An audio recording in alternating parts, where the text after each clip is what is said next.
Hey, yo, what's going on? It's your man, Ryan Righteous of the Trackstarz. I'm here for another installment of the Independent Artist Spotlight. I got my man, Mike Sarge, with me. What's going on, Mike? Yo, yo, yo, what's going on? What's going on? Man, I'm doing good, man. How about you? Man, doing well, just living the life.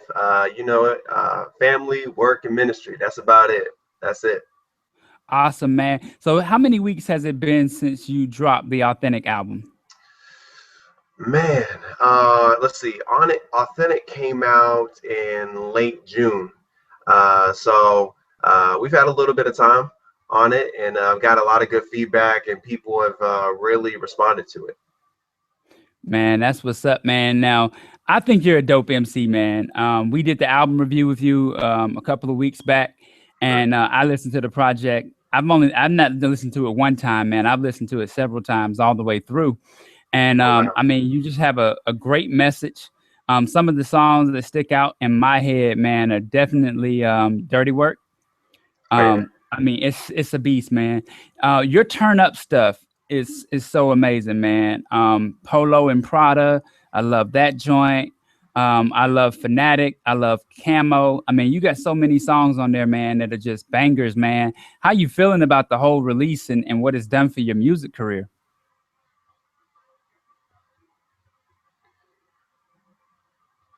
Did you hear that last question? Oh, I'm sorry, I didn't hear you. Can you repeat it for me?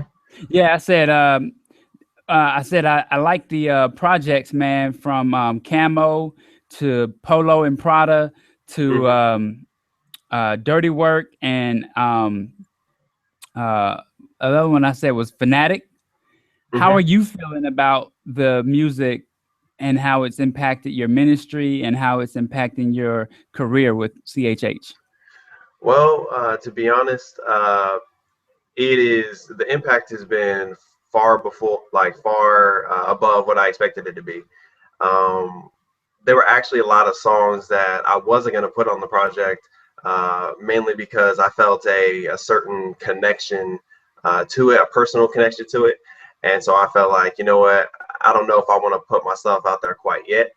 And I just remember being in prayer one night, and God told me that I was being selfish because it wasn't my message to hold back from somebody that needed to hear it. So I've had people come up to me that are, way older than me. I'm not that old. I'll be 25 in September, but I've had people in their 60s come up to me and say, "Hey, I've struggled with this my entire life and knowing who I am and what my identity is in Christ." And hearing your music and hearing songs like Authentic um, really just reinforced what God truly thinks about me. So I am just humbled by the fact that people respond like this to the music, man. And it's so humbling, man. I enjoy it. Well, man, I mean, you're a hard worker. You're good at your craft, and you do a lot to promote yourself and put yourself out there, man. I see your stuff all over Trackstarz, of course. Yeah. Rapzilla, man, Jam the Hype. I mean, you are out there networking and putting it together. What are some tips or tricks that you've picked up that you can share with other independent artists? To be honest, be yourself. I think we've got a lot of artists that are essentially carbon copies of another artist instead of being who God created them to be. And that was the sole premise behind Authentic, was that God's given you your personality. He's had you go through certain experiences and things like that. And your testimony is different from everyone else's testimony. And I should be able to hear that in your music. So I'd say, one, as an artist, be yourself, but don't put limits on yourself. Because sometimes I know I did it when I first started. I could look at, say Lecrae or look at Andy and look at these guys like Bizzle and say, man, I can't rap like them. Like, am I in the wrong league? Am I sure I'm supposed to be doing this? But um, it's one of those things that you really just have to remember. Okay, if you're truly doing this because you believe God's called you to do this, just walk in that. Trust Him in the midst of it. So be yourself. Have your own voice and be confident in it because people are going to respond to you and your testimony. Okay, that's what's up, man. So I really appreciate you clearing that up and letting people know that they have a lane that God has placed them in and they need to stick with their lane. Now, we know about Mike Sarge, the musician, but what about Mike Sarge, the man? How did you get saved and how did it all come about where you started doing music for Jesus? Well, I was raised in a home, God-fearing home. So usually the thought is you was raised up saved. You know what I mean? Mhm. You go to church, and when I say I went to church, I went to church. Mhm. It wasn't just Sunday. It was Mondays, Wednesdays, Fridays, sometimes Saturdays, and Sunday. We were heavy in ministry. My folks were youth pastors as well, so I felt like I was always at the church. But I always had a love for it at the same time. So when I got out to college, I felt like, man, I've tried to do everything that I could to live according to the scriptures, but I don't feel like I'm fitting in. I don't feel like I'm getting the friends that I feel like I should be getting, or the respect I feel like I should be getting. Plus, I felt like everyone that wasn't saved, it seemed like they was having the most fun. So when I got to college, I was like, man, I feel like I'm gonna do everything that I feel like doing. I don't care, I'm just gonna wild out. And in the midst of it, um, God was still watching me in the midst of all of it. And I thought my salvation was simply because of my upbringing, when Mhm. it wasn't at all. I had nothing to do with it. Um, so when I got to the point where I really hit rock bottom, I said, all right, I gotta get myself together. And that's when I really started doing my own searching, my own soul searching of the faith that my parents believed and my grandparents and stuff like that. And I said, all right, I need to not see this as church, something that you just do. I need to start seeing this as a personal relationship. And my life has been completely changed since then. I no longer see the Bible as a set of rules. I see them as guidelines and protection from things that I don't have to experience. So yeah, man, that's just my testimony. I'm essentially the prodigal son in a nutshell. Wow, man. Now, I would say that we as Christians, young Christians in particular, who were born in a household like that. I was born and raised in a household like that. We didn't go to church as often as you did. I mean, that's a lot. But we did go on, Wednesday night, and we went on Sunday, and we were in the kids choir, and we were in the boys and girls like rising leadership clubs, and we were in I was an accolade. I did the lighting of the candle in the Methodist church. And so we Yeah, did do things, but I never really wanted to go too far out of my comfort zone. So I right, think that's what kept me. I don't necessarily think that I was just breathing all the Jesus in and understanding what my commitment level was to him. I really think I was just afraid to get out of my comfort zone. And being out of my comfort zone would have been like having sex and smoking and drinking right. and getting drunk and all that kind of stuff. So, yeah, man, I feel you on that. People have a misunderstanding about that. A lot of times they think Christians that are born and raised in the household don't have a foundation of Christ on their own. So we got to set that record straight, man. So I'm glad you touched on that. So you mentioned earlier that you're married. Yep, Where are you guys living right now? yep. I'm happily married, very much happily married. Um, Where are you living now? I'm actually in Augusta, Georgia right now. Um, I am also in the military for some people that don't know, and that's where I I'm didn't stationed know at the that. moment. So I'm in the Air Force, United States Air Force, the best Air Force in the world. So I'm just living the life, man, living the life. That's awesome, man. I didn't even know you were in the military. So, how do you find time to balance between work, the military, family, and your music ministry? How do you, and even devotion at that? To be honest, trial and error. Uh, Okay. at first, when I started music, I was going head on into it.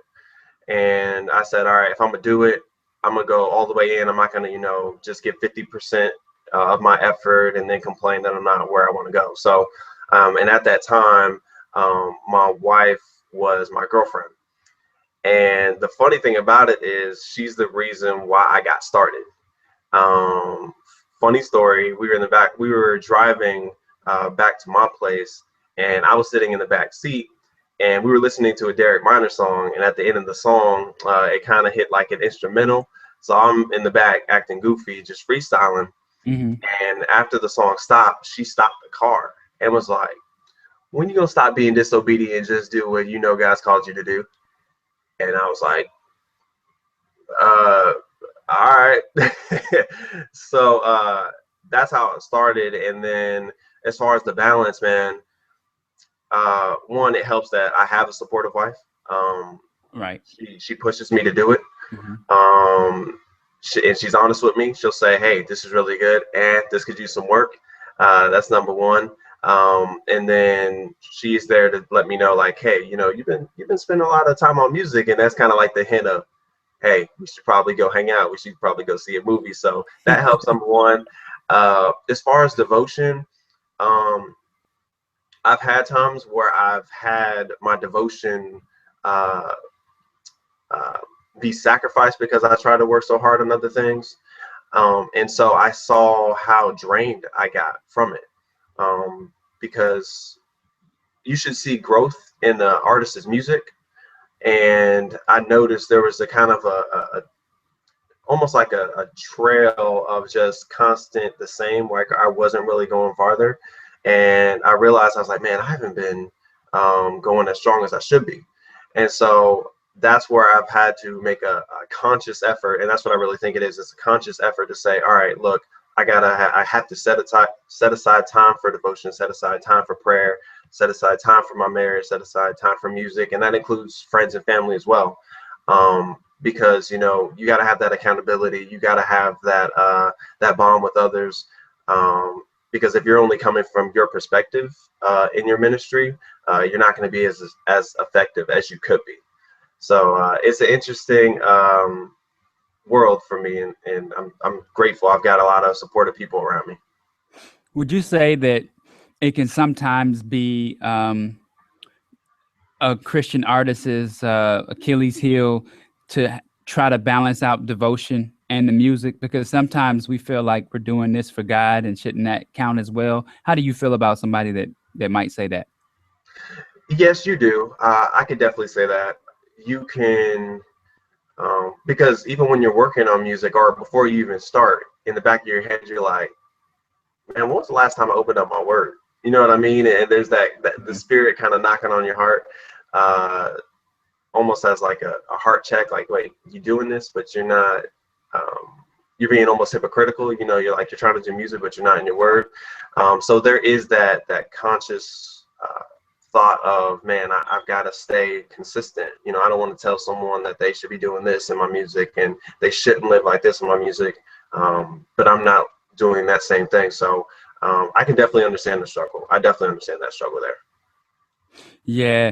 I mean, I just feel like, we have to make sure that we're being honest with ourselves. Somebody asked me one day, have I ever considered myself to be uh, uh, an idolater of Trackstarz? Like, do I Hmm. idolize it and put it before everything else? And I was saying, if I'm doing this for God, how am I idolizing it? But I think that there are some gray areas where you could start to feel like, yeah, I'm idolizing this thing. And so I had to check myself and pull back on some things and really, realize, like, well, without God, I'm nothing. And the Trackstarz is nothing without God. So we all kind of have to be, accountable to our walks first, and then our Yeah, ministry and everything else comes in line with that. exactly. I mean, it can very much be, it's so easy to put just music itself as a god because of how influential it is. Mhm. Um, but I've also learned that what you talk about a lot is what you serve. Mhm. So if it's money that you talk about consistently, well, maybe it's because that's where your heart is connected to is money. If and granted, people have loves and hobbies and things like that, and they just talk about it consistently. That's because they love. I know a dude that sports is all he talks about. His favorite team, yada yada, and he's a believer. And he's a believer as well. It's that balance. That's what it really is. It's really about balance Yeah. and constantly checking your heart and constantly having people around you that you don't mind hitting you with the heart check every now and then. And that's what's needed, man. That's what's needed. So let's get into something that I know is an itch for you, right? Okay. People said Trackstarz might have beat this topic to death, but we're gonna beat it again. We're gonna take a dead horse and we're gonna beat it some more. Okay. Christian rapper versus Christian that's versus a rapper that's Christian. What's your take on it? Yeah. It's not even close. It's not even close for me. Christian rapper all day, every day. Christian rapper. Yeah, Um, it's I'm gonna tell Christian. you my opinion of it. Go for it. Go for it. I feel like Christ has been taken out of so much already. You know what I mean? I feel like when we talk about Christmas, people are now saying Xmas, meaning like Hmm. taking out Christmas. And I feel like he's been taken out of prayers, out of the school systems. I mean, it's so much. Right. Why would we as Christians who are strong believers take that away from him, take the title off of what we have been presented a gift from? I mean, as a gift from him. Why would we take that off and try to make it seem like we're going to bleed with the rest of the world, but we're going to use our message to get them over on our side anyway? I just feel like you have to own your title and be proud of it. I mean, no other greater name than the name of Jesus. So Right. why pull that away just to, please the masses? Right. You know what? I agree with that. With your point strongly, mainly from the point of, uh, you asking why would we take that away? I truly believe it's because we don't trust God as much as we say we do. Yeah. So if you think about evangelism, I can remember when I first started trying to go out into the streets and start telling the gospel to people. There's this fear that if I don't use the perfect words, I don't use the right words, or if I get a no, I don't want to know about the gospel. I don't know. I don't want to know about your God. Then we feel like we failed God, not knowing that our job isn't to change anyone's heart. That's God's job. Right. It's our job to plant the seed. And I feel it's the same thing within Christian hip hop. A lot of people say, well, I'd just rather be an artist who happens to be Christian because they don't believe God's word alone is good enough. So we almost feel like we have to, how do I put it? We have to sneak Jesus through the back door, Yeah. essentially. And that's what it is. I really feel like it's a fear, and I understand it. I've heard people, use the plumber analogy. Well, if you're a plumber, you wouldn't call yourself a Christian plumber, or Right.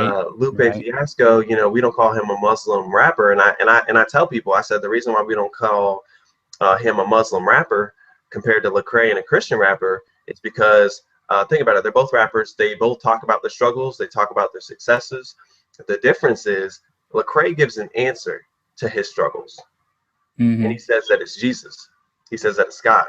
Lupe does not say the answer is Allah, because if he did, then we would call him a Muslim rapper, Mm. but we don't. So there are a lot of different aspects to this, but I just feel like when we don't say, or we don't use the label or title Christian rapper, we're almost disbanding, or we're throwing away the history of Christian hip hop. We're not taking up that banner either, because even though we feel like Christian hip hop right now is at its peak as far as quality, artists, Yes. lyrics, Yes. and all that stuff, it really is. And even though like the past Christian hip hop wasn't that, it's still our history. You know what I mean? So for most people, they were raised up on Tupac, Biggie, Nas, etc. For me, that's cross movement. That's the truth. That's T-Bone. That's a Little Rascal. That's Grits. You know what I mean? But a lot of people don't even know that history because it's because of that title. We don't want to uphold that title. And the past, our pioneers for Christian hip hop, they upheld that banner. Now, did they do everything perfect? Of course not. None of us Hmm. ever will. No genre has it right, whether it's pop, rock, R&B. No genre has it perfect. But I feel like we need to uphold that banner. Someone at some point within the major labels as well needs to say, "Hey, we're Christian rappers," and that's where I stand on it. I feel like regardless of how far I go with music, I'm always gonna uphold that. Um, that's just me, man. That's just me. Man, I agree with you. That's always been people have always, and it's gone a little it's gone a little differently from us. People have challenged us on being a Christian radio show. And I've had people say, well, you don't put the Bible out on the table, or, how come you all don't pray in and out of each show? And I'm like, because we're the Christians. So we don't necessarily have to do all the cliche Christian things, Right. but we don't take away the title. You know what I mean? We're a Right. Christian radio show. We talk about that. We say that all the time. So I just feel like I don't like the whole dry cleaner. If you're a Christian, I'm a Christian dry cleaner. You don't say those things. The wealth of the wicked is laid up for the just. And when you're Right. working in a secular job that outside of ministry, outside of the gospel, then yeah, you don't want to carry a title that would exclude people from utilizing your business. Like I know that there's a Christian garage door company here in Atlanta. And I'm like, okay, Mhm. I mean, they probably don't get as much business because they're probably people that don't like Christians. They're probably people that have already judged them in a certain way that don't want to call on them. And then there might be people that call on them just because they are Christian. They might think they can get a break from them because they're nice guys. You know what I mean? So I don't think that's a smart business move. But when we're talking about being ministers of the gospel, I don't think it goes without that title. So next question for you. Okay. You kind of touched on this, and if you don't have much else to say on it, I understand.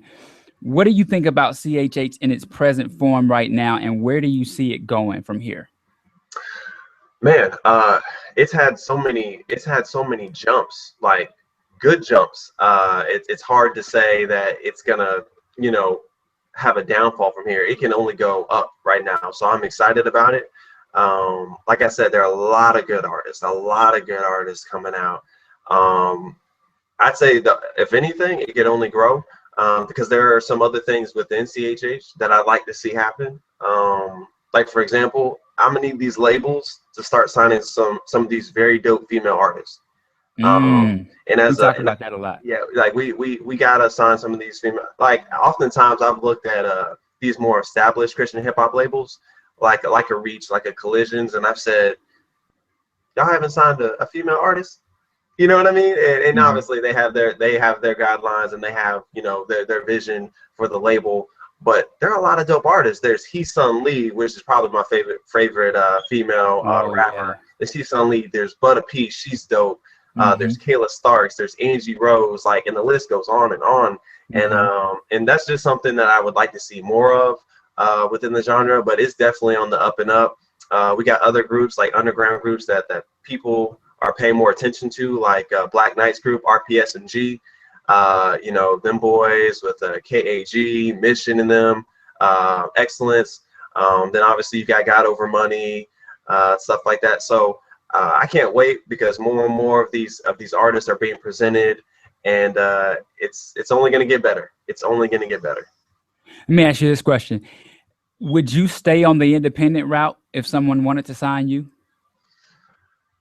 Ooh, I think the best way to answer that is it would depend on the situation. It really would depend on the situation. So me being almost raised off of Reach Records, and I mean like early Reach Records before, you know, people even knew about Lecrae, I'd say I would take that as my quote unquote dream job. So, but if I got offered, as far as I think the best fit for me, I'd probably say, considering my music, it'd be a mix between either God Over Money or Collisions. Those would be the two. Okay. Just because of my message and theirs as well, especially God Over Money. They're going to tell you the truth regardless of how you feel about it. They're not compromising, none of that stuff. So if I had the opportunity, it was the right situation, I would sign. But I'm not in a position where I'm like, I have to sign by any means. So what's the danger that you see that could happen if some of the mainstream labels start signing Christian rappers? I think the only worry about that is it would reveal the real motive behind some of the artists. It would reveal, okay, you know, who are the true believers, and who are the ones that, okay, like, how do I put it? They're churchgoers, but they don't have a relationship. There and there's a clear difference between the two. And you may not always see it off jump, but I feel like over time, just being in that environment, I mean, I applaud Lecrae for, you know, being in mainstream and having the pull that he does right now. in still staying humble, still staying connected to the community. But I feel like, but I'm not gonna lie to you and say, man, if I got thrown into mainstream, I'd be able to stay on the up and up of my faith. I can't say that I'll jump because of how hard it is. And it's really about who you have around you. Of Yeah. course, like I'm not going to change how I feel about my faith and my convictions and stuff like that. But we are all imperfect. That's why when I look at him and I look at guys like Andy Mineo, I can't judge those guys because God has set them in a position that needs to be reached. And the Bible clearly makes it clear that we got to pray for our leaders. Yeah. So I mean, there's definitely a danger in it. I would say to anyone that does want to go mainstream, have that support system around you, and make sure you're going into it being honest with yourself about why you're going over. Like, are you truly going over to reach people, or are you going over for a paycheck? Well, and the thing is that what I'm actually getting at is the possibility of the mainstream labels wanting to sign Christian hip hop artists and put them out as Christian hip hop because they see a market for it growing. Yeah, I mean, I could definitely see that happening. If I wouldn't be surprised if it's happening now. I'm pretty sure it's probably happened already. Just maybe not on a big scale yet. But I do feel like if a label was to offer a Christian hip hop artist the opportunity with a bigger paycheck, with more marketing, with TV slots and all this, I feel as if a lot of people would jump to that. And I don't, you know what, to be honest, I'm not necessarily scared of artists signing with these labels. What I'm worried about is, again, what we said about the Christian rapper artist as Christian thing, people not upholding that title. Because I've told people I don't want people to feel like I gotta walk around and say I'm a Christian rapper, I'm a Christian rapper. You know, I don't feel like you have to do that, but I feel as if people ask you, what do you do? As if the same thing as someone asked me, hey, what do you believe? I'm gonna say I'm a Christian. And so that's my worry as far as, you know, label signing artists. Because I feel like matter of fact, Andy was just on Sway in the Morning. Yeah. And what did Sway call Andy? A Christian rapper. Yeah. So I feel like that label, you know, that label is not going away. So I don't want people to try and disband it either if they flip sides. No, and I think honestly too, I think that's purposely done. I think they are trying to keep Andy and Lecrae and those guys in that lane. Yeah. For purposes like the Grammys, you know what I mean? Like Sway will announce it on his show. Hey, I got Andy Mineo, a Christian rapper. I got Lecrae, a Christian rapper, and he's just continuing to brand it in their heads. I wouldn't be surprised if these mainstream artists and label heads got together and said, yeah, we got to keep them off our billboards. They're messing with our money. They're messing with our charts. They're messing with our radio. So we got to make sure they stay in one place. And I wouldn't be surprised if that's what's going on now. I agree. But thank you, man. I love the insight that you gave me on that. So let's go back to the music real quick, man. You've worked with some phenomenal artists that have been featured on your project. Tell us about that and what it was like getting them to, you know, come aboard. Oh man, it's been fun. I am one that I'm about making good music. Like, I know a lot of people think, all right, I'm gonna write the song, and then, all right, I gotta find the dopest, you know, feature I can find. But I do things completely different because I listen to a lot of music and I listen to a lot of different artists. I know their sound, I know the feel of beats that they use. So when I work on a song, I already start thinking in my head who would sound really good on the song because of their voice, their cadence, things like that. So then when I had Broken Hearts Club, The Struggle, I instantly thought Dre Murray. I gotta have Dre Murray on this song, and he killed it, and it was awesome. And then same thing with Polo and Prada. Angie Rose, she's a very dope artist, man. And she did a great job. As far as Mouthpiece, I grew up on Mouthpiece, man. I've never, when I say I have never heard him give a bad verse. Never. Ever. Never. And to be honest, he is the most underrated Christian rapper to me. He is. I don't even think it's close. He is the most underrated. He's been rapping in the game longer than most of these people. He's been putting out quality content. So it's been great, man, and I'm hoping to continue to work with very good artists. Oh, I don't want to forget about Bumps from God Over Money on Dirty Work. He held his own. He did. He did his thing, man.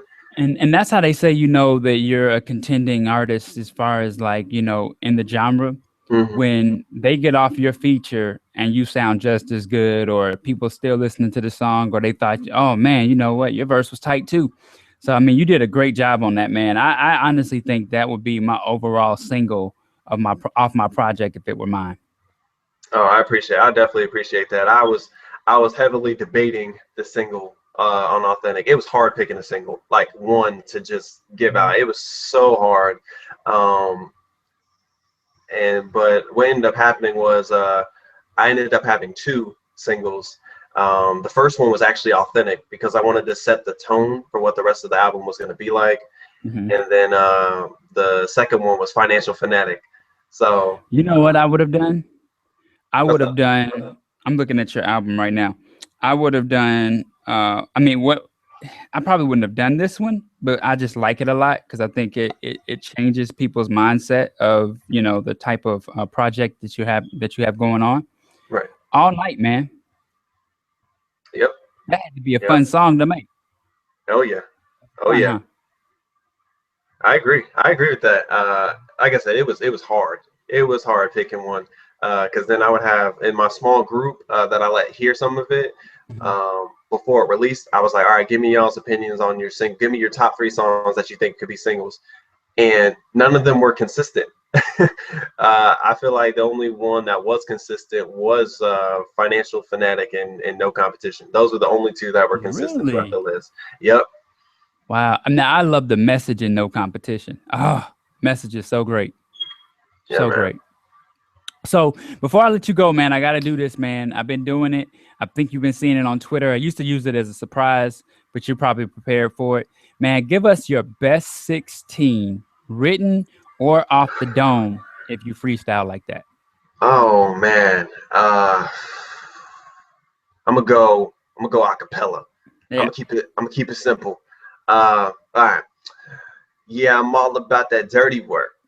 We don't need to talk. Man, I'm on life for the solid rock. Grinding on the block. Safe souls gotta be the salt. Brand new me, and it sounds odd. All day in the shade for my guy. Yeah, they label me a fraud, cause the truth that we spit shovels up they thoughts like an iPod. They like, how did this happen? We knew that he had this great passion, and the flows they used to be lacking. Now we hear him and he smashing. It's cause I live by his standard, not conform to the world in this pattern. Not ignore all the chit chatter, cause your opinions don't matter. So I'ma call it out like a bank shot, then keep it tight like a shooting knot. Just rapping the Colonel Wayne, keeping it hot so they know that the message gonna pop. I'm just leaving this world in the days. Open their eyes and they always amazed. Why we out here killing for J's? All these folks, they out here dying for maids. Got no time for the hate. All y'all wanna do is spread lies, then divide and debate. Man, it's easy to escape by the key points. So I'ma just keep it straight. Cause it's now or never. Choose before it's too late. Y'all wanna bash my faith? Cause you don't know your fate. Whoa. Woo! Man, that's what's up, man. Ah, dude, that's my song right there, man. That's my song right there. I mean, do you feel like you do better on more turned up stuff than you do your slower stuff? Or how do you feel like what is your best presentation? uh to be honest, I noticed that I do have I'm gonna say I hear more of my passion and my more turned up stuff. Mhm. Um because how I feel about a lot of issues comes out in my more turned up songs. Yeah. Most people use their turn up songs for like party joints and stuff like that, whereas I use my turn ups for to get the message across that I want to give.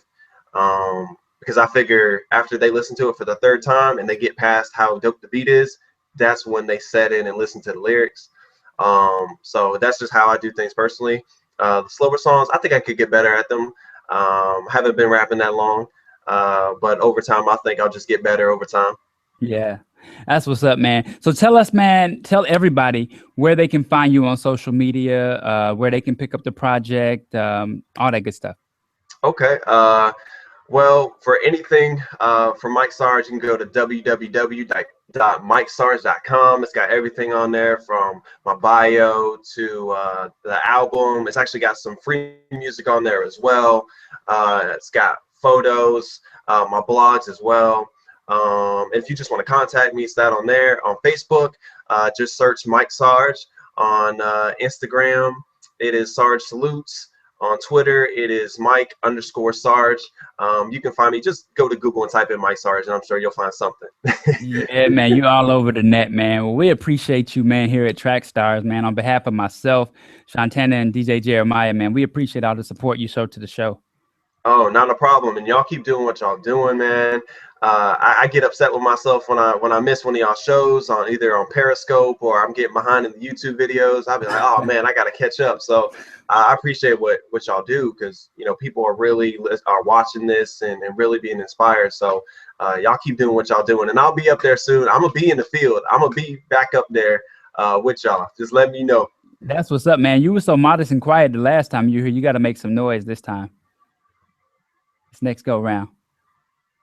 Yes, sir. Yes, sir. All right, man. Well, this was another independent artist spotlight with your man, Ryan Righteous, man. I had my man, Mike Sarge, on the line. Authentic is out. Go pick it up. Support the homie. Good music, good fun, man, and great fellowship, man. You're in the field with the Trackstarz, Ryan Righteous, Shantana, DJ Jeremiah. Let go.